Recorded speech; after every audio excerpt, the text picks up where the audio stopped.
again, and welcome back to Ultrakill. Today we're going to finish up Act 2.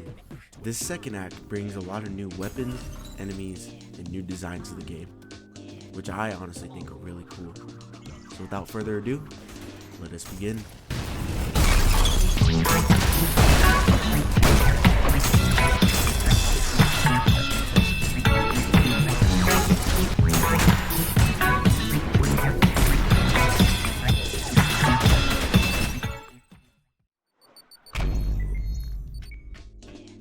The next layer that we encounter is Greed. By Hakita's design, Greed is a vast desert with nothing left for it to take. The main enemy that we do see and is introduced are the Virtues. They stand around and not do much, but they hit you with long lightning strikes from afar. Another item is also introduced, the Gold Soul Orb. This effectively lets you dual wield weapons, and it can deal a lot of damage depending on what combos you use. Besides all that, this level effectively teaches you the new mechanics and what to expect from this layer.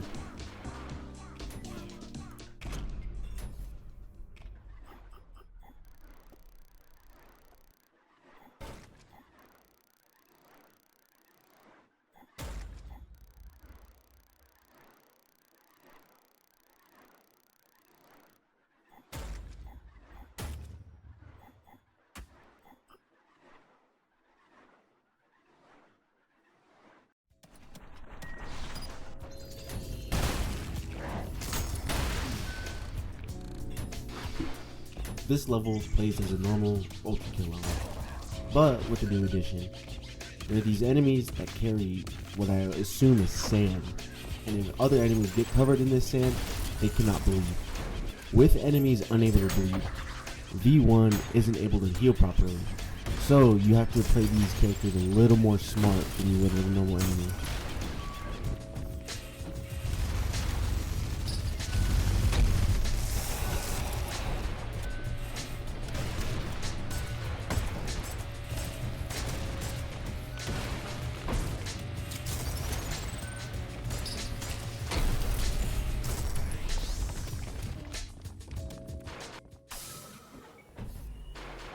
And we're introduced to a new boss.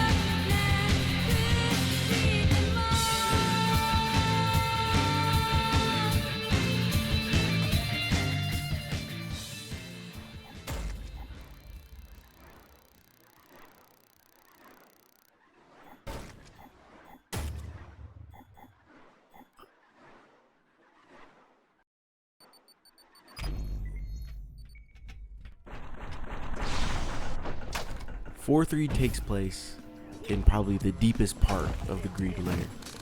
The main focus of this level is to use torches to light the way around you. This adds a little more difficulty as it's kinda harder to see the enemies near you.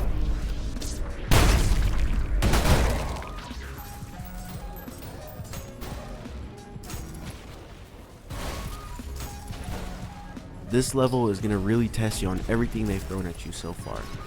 So many more Reeses that are covered in sand, lots of enemies. You need to strategize and learn what to do. This level is almost like a test for what's to come.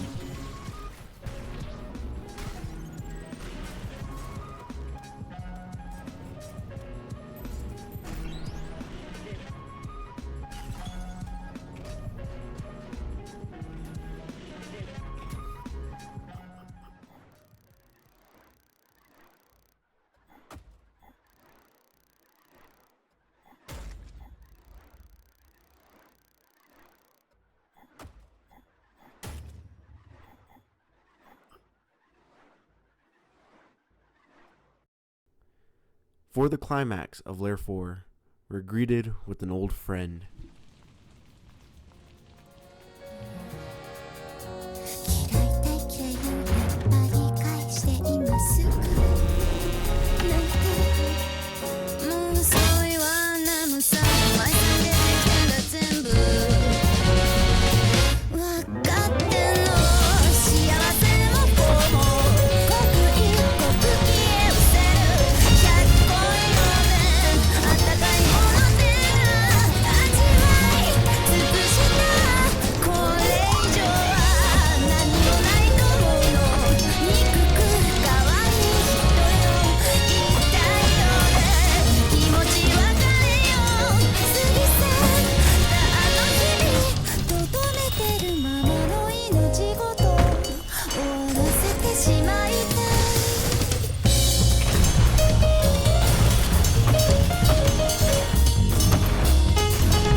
Layer 5 has a very big water theme, and that's very much showed in the first level.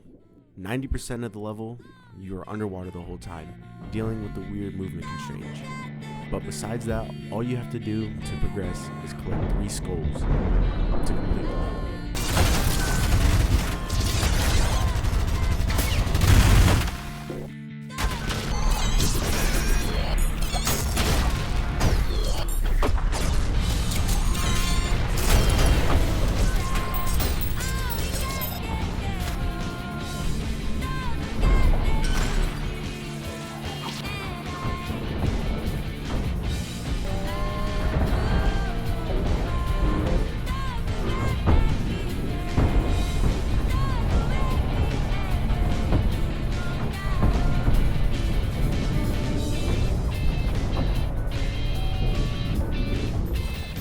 We were also introduced to a new enemy, some kind of sniper bot. I can't remember what it's called exactly, but their weak point is their antenna.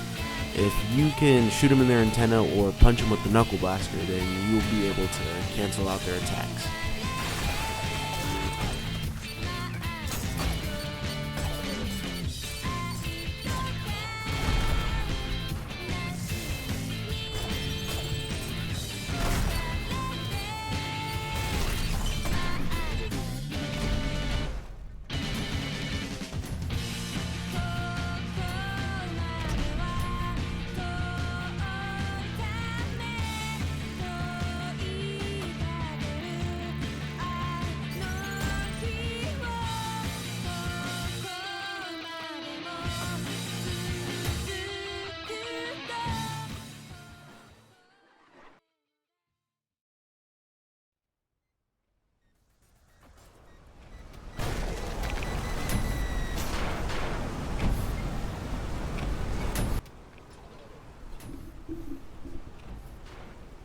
5.2 has a change in pace. Your goal is to get 2 skulls, 1 red and 1 blue to progress, but it introduces a new object, if you would call it. All it does is it makes one enemy invincible of its choosing, and before you can kill that enemy, you have to destroy the object first. So it gets us the basic concept of that.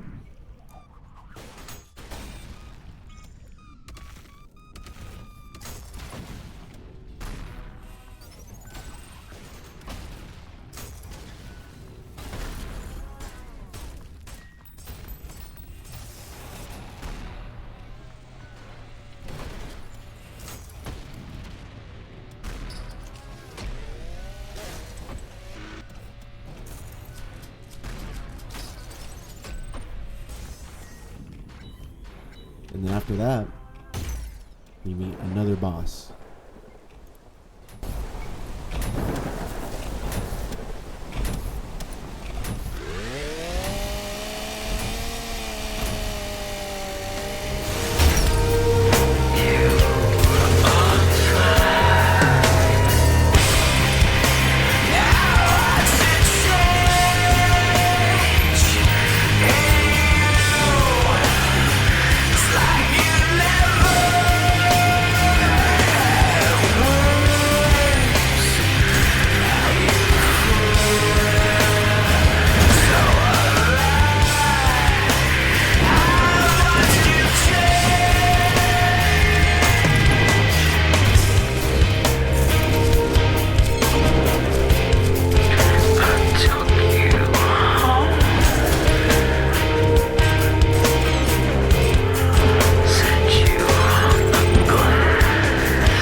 I think this level, out of all the other levels, probably took me the longest compared to maybe the next chapter.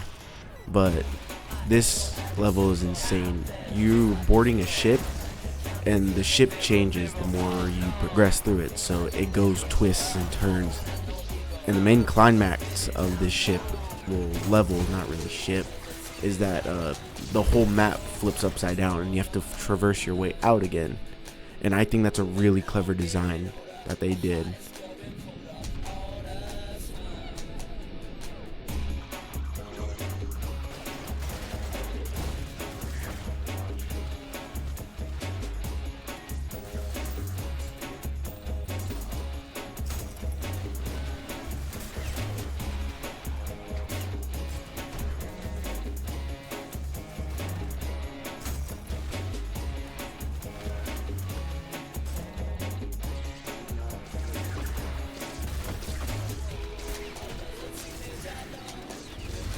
This level is also really hard as the tight. This level is also really hard because of how tight everything is. A lot of the rooms are really constrained together and they throw a good chunk at you.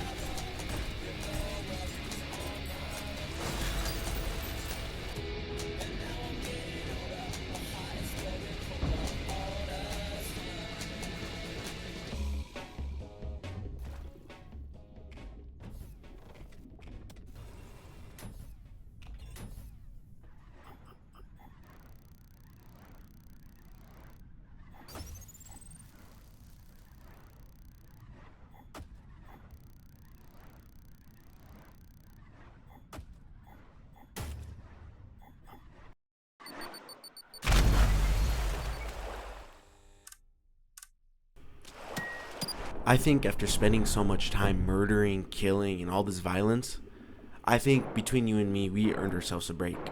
So, let's go fishing.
I just want to say one thing about layer 6, and that's holy shit. This layer does not fuck around, alright? The only thing that this layer tests is my patience, alright? This is when the game throws literally everything at you.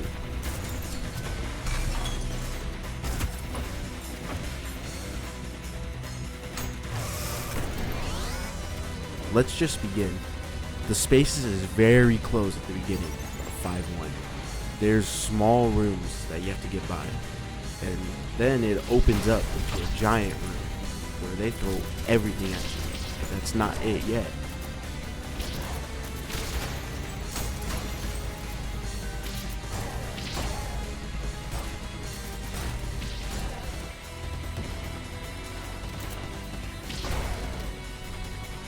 After that, there's another open space where you have to find more shit, more reasons, they throw everything at you. They throw the whole book at you. It's almost like the entirety of hell is fighting you right now. Machine, I know you are here. I can smell the insolent stench of your blood-stained hands. I await you down below. Come to me. Then the final room. Don't get me started on that final room. This is the level that took me the longest to beat. It was this level right here. That's how hard it was for me. The amount of shit they throw at you is just insane.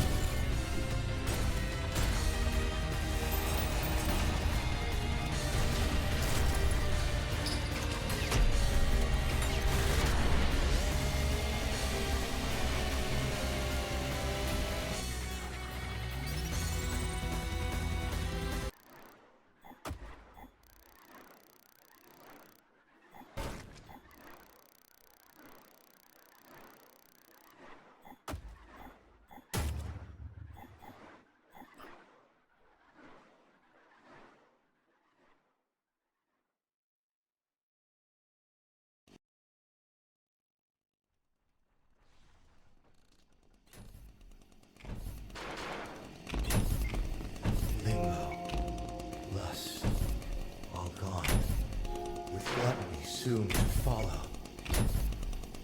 Your kind know nothing but hunger, purged all life from the upper layers, and yet they remain unsatiable. As to you, you've taken everything from the machine, and now all that remains is perfect hatred.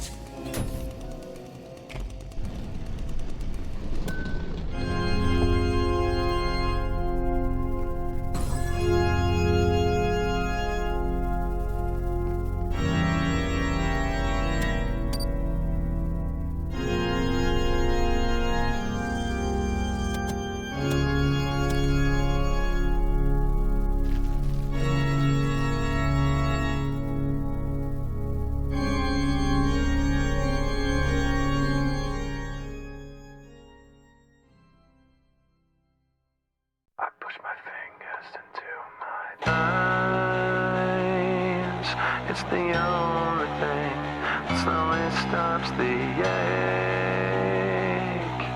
Machine, I will cut you down, break you apart, splay the core of your profane form across the stars. I will grind you down until the very sparks cry for mercy. My hand shall release, ending you here and now.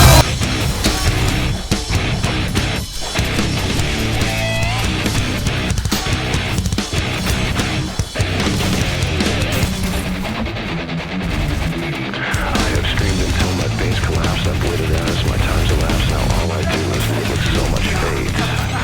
I've wished for this, I've bitched at that. I've left behind this little fact: you cannot kill what you did not create.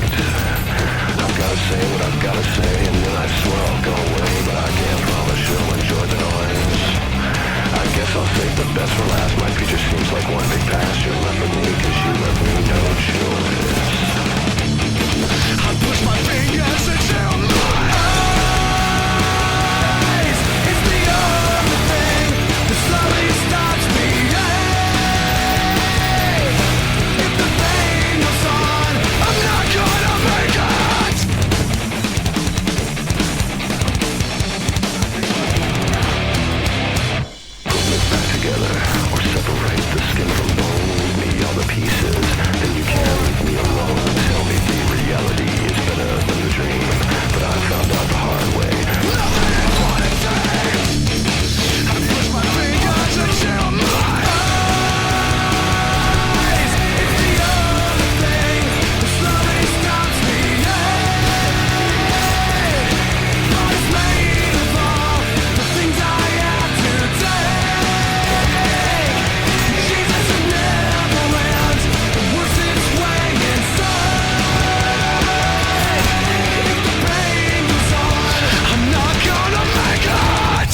I've only known the taste of victory, but this taste is this my blood?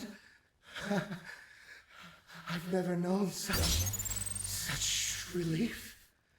I need some time to think. We will meet again, machine.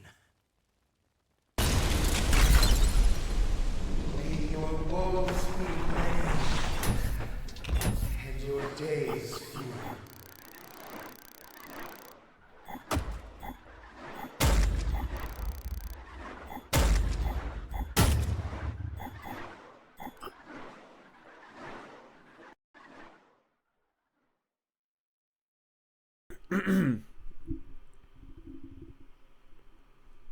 Silence. Introspection. How many had he killed? Had he ever thought to count? How much cruelty did he embody? And to what end? How many did he condemn to hell? And who did it benefit? 2 defeats at the hands of the machine had changed Gabriel. The world of the once supposed will of God has now shattered, and only he was left to put the pieces back together. They collected before the light of a dying fire that fresh fuel couldn't sustain, this new light showing the truth to Gabriel. The pieces never fit together to begin with. The supposed council, the people who boasted a God that wasn't there, gone. Vanished. The council still chased after the light of God's fire, their memory of its world and will grown twisted and warped, and the rest of the aimless masses of heaven follow their footsteps.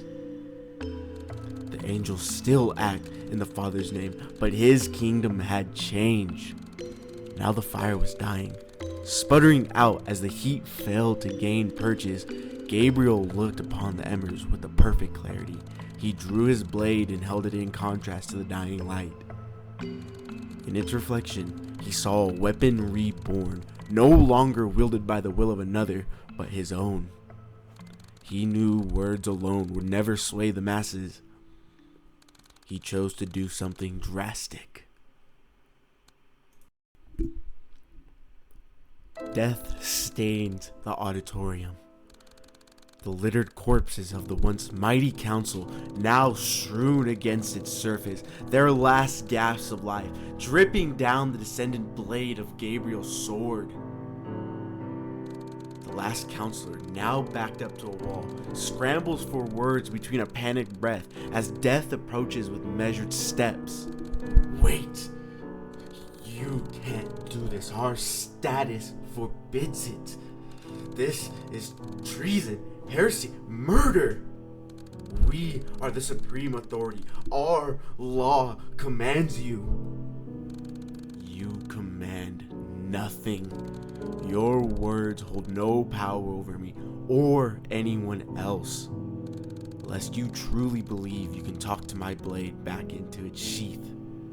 The people are on our side. The citizens of heaven know we are just. The masses only follow you out of fear and desperation. I will show them there is nothing to be afraid of, for there is no species nor origin, vested rank or holy status that will stop the sharp edge of a sword. We all bleed the same blood, and the cushions of your thrones have made you weak and impotent. Please, Gabriel, see reason. The council follows the will of the Father. You seek to go against our Creator. Face it, brother. God is dead.